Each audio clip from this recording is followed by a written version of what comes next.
In this video, we are going to talk about for of loops and objects. Now, you might already know that objects are not iterable.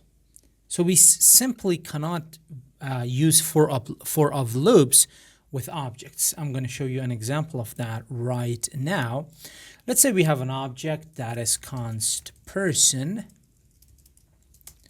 And this object has a name. This has two properties, a name that is called John. And then I don't know why I copied it. And then we have an age that is basically 32. We can take a look at our theory that objects are not iterable. We're going to say for const trait of person, and then I'm going to console log the trait, console.log every single trait of that person. And we already see we have an error that says person is not iterable. So it's not countable, even though you can count it, but it is not actually countable in JavaScript because they don't have any kind of index. That's why they're not iterable. But how can we, for some reason you want to iterate over it and you are like, I need to iterate over this object. Now there are other ways of doing it, don't worry about it. That's why I've created this lecture. And we are going to move through this lecture step by step. Now, there is an inherent object in JavaScript, and that is the core of the JavaScript, and that is the object with the capital O, and that object is where everything in JavaScript is, and everything in JavaScript, all the methods that you use, it doesn't matter whether they're string methods, array methods, whatever, all of them are actually inherited from the main or core JavaScript object. How can we access that? It's very simple. You just have to write object with a capital O and you have accessed it. And there are actually several methods that are available. Again, there is a ton of methods, but there are several methods that are very useful when working with any kind of object. So I'm going to say capital O object, and we can take a look at this. This provides functionality common to all JavaScript objects, You can see, because this is the main object. And as soon as I hit the dot, you can see all of the methods that is actually defined on this. Now, for this one, what I would like to do is I would like to grab a method that is called entries, and we have already seen that. There we go. Here is the method, and I'm going to call this, and I'm going to log it to the console. Now, the reason that it is throwing an error is it is very important for you to understand why is this throwing an error.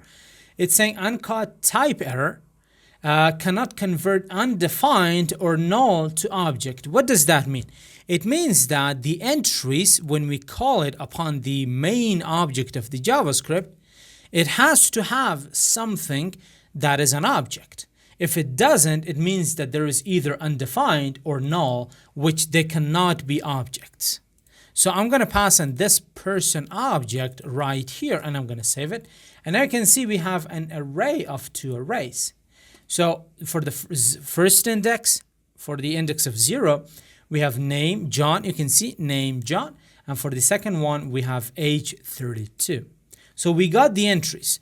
Now, you might be asking, okay, what if I don't want to grab the entries? What if I just want to grab the keys from an object? There is a function for that as well.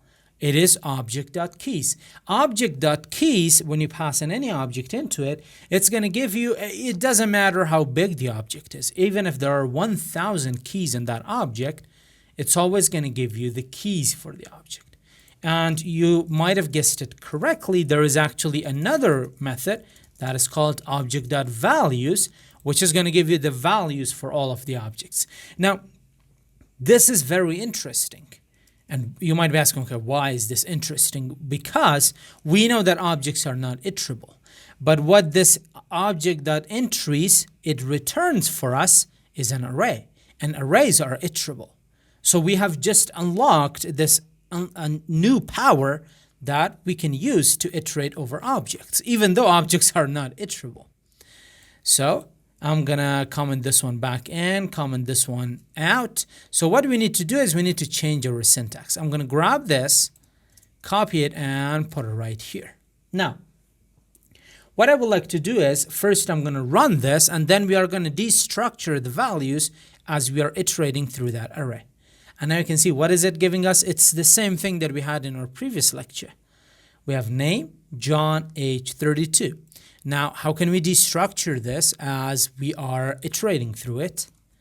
I'm gonna grab the destructuring expression, and I could say trait and the value for that trait.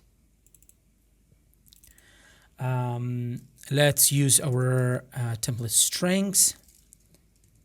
Get rid of that. So I'm gonna say trait is going to have this value. This is uppercase, it has to be lowercase.